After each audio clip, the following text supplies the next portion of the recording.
I'm going to read two longish poems. And I'm a little, am I mumbling? Can you all hear me?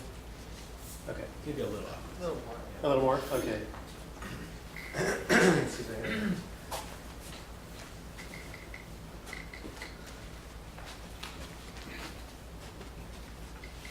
All right. This is called Solid Gold.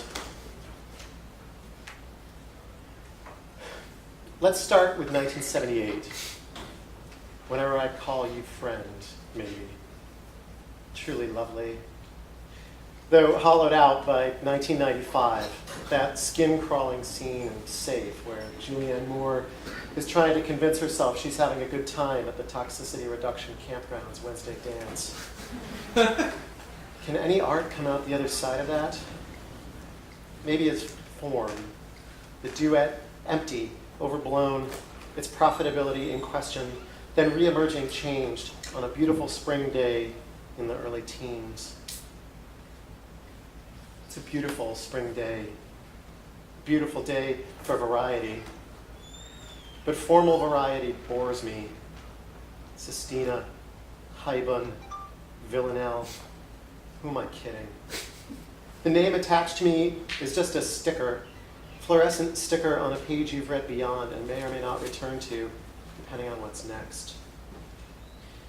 I can't see the future, but it delights me to be living in the era when tendril by tendril hip-hop made friends with disco. This was definitely not the worst thing that ever happened. But the songs are so crowded, vocal, guest vocal, remix, beat. Like, are they in solidarity? Or are they refugees? Rob, who's F. Nicki Minaj? Me. F means featuring. Rob, featuring Scott Fitzgerald? Could I just insert here that the question concerning technology doesn't seem to me to be the question? Not now, not as we crowd together in variety, braced against violence, losing our curiosity. Imagine just sauntering up and being like, hey, Pitbull. Thoreau would have wondered, why is that water black? Two great things about Erica. First, her turning to me after class and saying, I really don't have a lot of experience with Grail myths and Sanskrit. And second, well, the day the campus cop came up to us and said, I'm only a messenger, she said, so are we. What I mean is, recent events have expanded my sense of what poetry might be, and I'm clearly not the only one. I'd already met people with a variety of skill sets, strange, magical abilities. I've been wanting to cross an airport with a party, a confrontation, and a reading group. I've been orbiting across the surface of everybody's hopelessness, but then I hit an updraft, and suddenly I'm like, Leah, try again. I've been testing out another prosody for kicks, but then it got serious. The hardness in a face, the steel rod in the middle of society, a poem that winds and circles until it finds sufficiency. And yes, I know this is too expository, but can you imagine if I put it in a novel? God, I hated the professor character. Someone somewhere once dismissed the tenured radicals for reading Dialectic of Enlightenment by the pool. Like I was going to read it while I was swimming. They do have a lot of stuff on audio now, and the guy in the lane next to me had those little aqua-colored buds in his ears.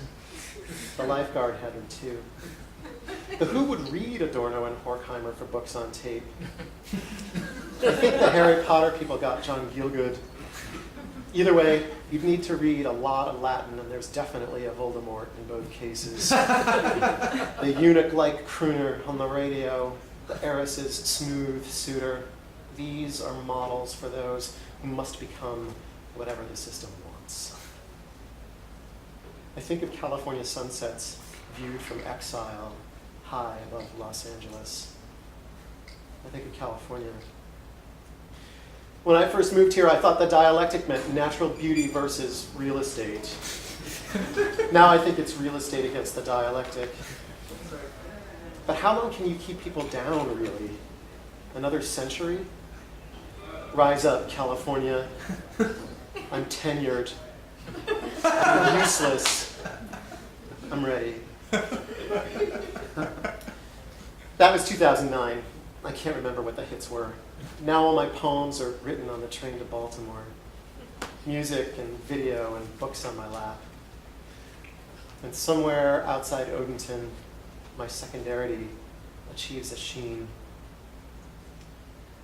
Copying your moves, Darren. Trying to match your accent, Robin.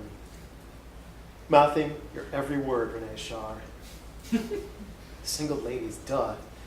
But that's not the problem. The problem is the two presiding spirits of this poem are not at peace with one another. The first spirit is hostile to rhetoric. He's a bit of a bully about it. But he's very helpful on the elasticity of time and space. He can make me think of Paris just by saying pale and furious. He burns both hemispheres in me. Halfway to Baltimore in the strobing sun, you lean into the center of the car and you see both sides at once, the narrow aisle and the wide outside. And that's what he taught me, still centrality, a lyric undisturbed by thought and thinking unintimidated by the power of the lyric, whatever that is. At the end of his selected, he hails the first spring sun. And in the final section of the poem in which he finds his greatest amplitude, he turns his thoughts to war. It's 1942. Here I lose the trail. The argument seems to be every battle has two sides, and so does poetry, the real and the ideal. And the two kinds of opposition bleed into one another, pun intended, through the medium of cadences, pulsing through the soldier and the poet both. But is that the real problem? Soldiers versus poets? You can find inauguration at the end, discover fullness in contraction. But there is no poetry of the police. This is why I need the second spirit. She understands police in every sense. And these are the forces they had arranged against us. And these are the forces we had arranged within us. I saw a tiny flower unmake granite in the paneled room where I first read her.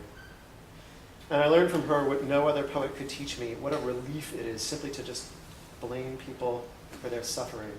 That exhilarating sense of freedom from responsibility, how it bonds so quickly for the wish to the wish to justify the world as it is. In vigilance against this cheapening relief, she remains my guide, though it's proven impossible to follow her. I try to track the damage in my poems, and they succumb to bitterness, to fury. But literature needs no record of my irascibility, which is bountiful. I wanted to show you what I thought was possible. So even when I tack in the direction of the anti-aesthetic, I can't help it. I'm looking over my shoulder, and I cheat a little. I use that beatific solar poetry to assist what I'm afraid political poetry can't support, the defense of love. Two women outside the law, maybe in 1970. Some days I'm determined I can make it so, momentarily aloft in the Patuxent gloaming, soaring through autumn as though I were high. But you can't do that shit alone. It's hard to finish the phenomenology of anger while they're playing Boogie Oogie Oogie. It's just about impossible to read an ordinary evening in New Haven when the guy in the next seat is watching Fight Club. But this is where we live, the zone just shy of supersaturation. Melancholy modernists, all is not lost. Even standing on the P Street Bridge at rush hour with the Rock Creek Parkway traffic coursing by below, you can pick out the sound that's the water. The cicadas lead you there. Wallace Stevens, Adrian Rich. Even though I doubt they'd have liked each other, I hope they won't mind my patching them together. It pleases me to think of them in different aspects of the ether, debating the merits of the songs that pass through. Which reminds me, one last duet. Toronto, 1992. The lights came up and they were playing Spinning Away, a song about a painting. And the waning of the promise of the synthesizer met the first sweet rush of queer cinema. Now I can't tell if the broke-down, third-way mood utopia the kids today are working out is just nostalgia, or if they constitute an opposition to their peers who are like, yeah, I wear flip-flops because it's all good. Children of empire, out on the water, seabirds, ships named after poets. Then I think of painting photos, how Richter uses it to reassert the dominance of an older art. The casing on the earphones brushes past your lower lip. The mighty Andrew Joron sailing by.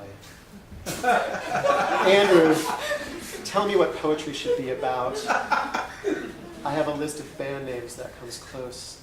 A note in my notebook says, if your poems are based on optimism about people, you are fucked. But I don't believe it. I call this couplet, Know Your Enemy. Colors singing out from under movements of the squeegee, the wealthy, who were also called perpetual sailors.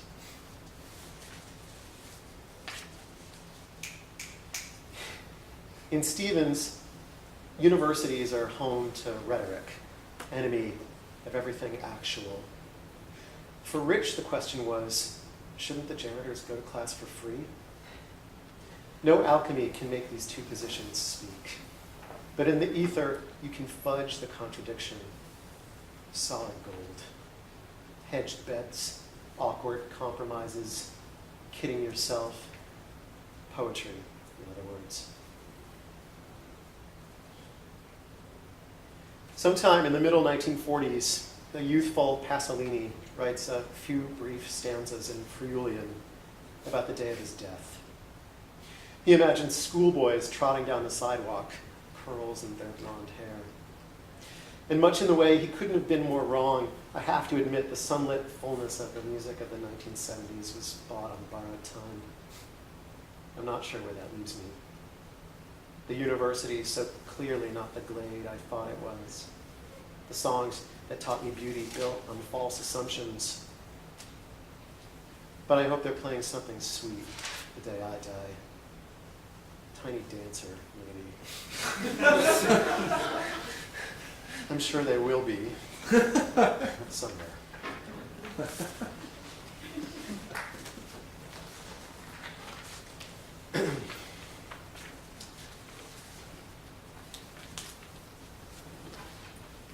The purpose of society is mutual aid. There. Was that so hard? In the general prologue, in the rhythm of the saints, only the narrator can't be everywhere at once. The things you never say to your friends, because we only speak through gesture, putty. But the glory motivating it to move, well, never to forget your friends. Yes, and hunchbacked like a scholar on the train to Baltimore, I find myself triumphantly scrawling Veblen, all in caps, at the top of the page, wanting you to share it with. And your poem about the restoration of the world. Fluorescent yellow vests that crumple into hours of the day.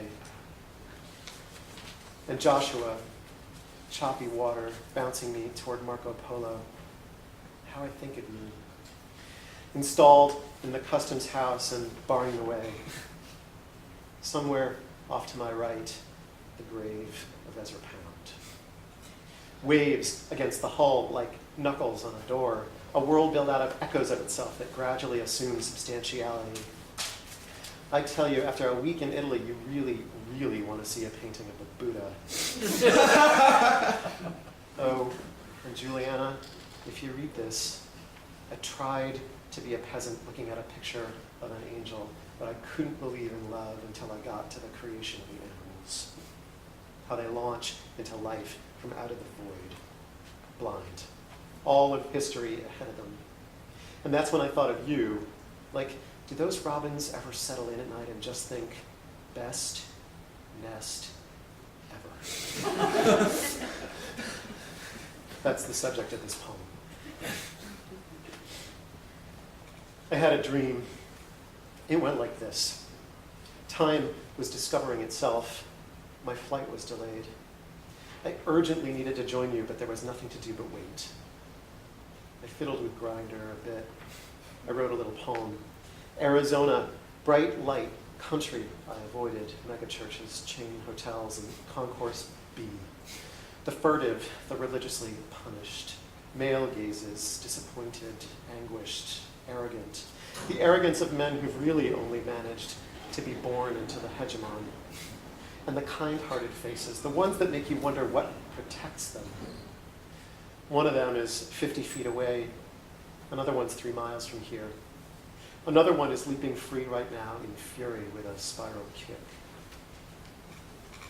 Somewhere outside America is a different poetry, lusher, maybe, or grounded in a velvet-fisted sense of words and bodies tugged at astrally. But not for me. I turned that software on in Phoenix. I turned it off in Washington. I'd been thinking about the charming pomposity of French Maoists, so I called it pur et dur. I'd been feeling bad about the way my fear of anger had so poorly equipped me for any kind of revolution, the way I always want to skip Joan Jett and get right to the Luther Vandross. I've been thinking about how my anger was perpetual and how only my friends could help me find the context for it. And I saw that in another kind of poem, right now would be the moment for a turn to the objective. Doves flushed out from under grasses. Instead, I twisted the dial.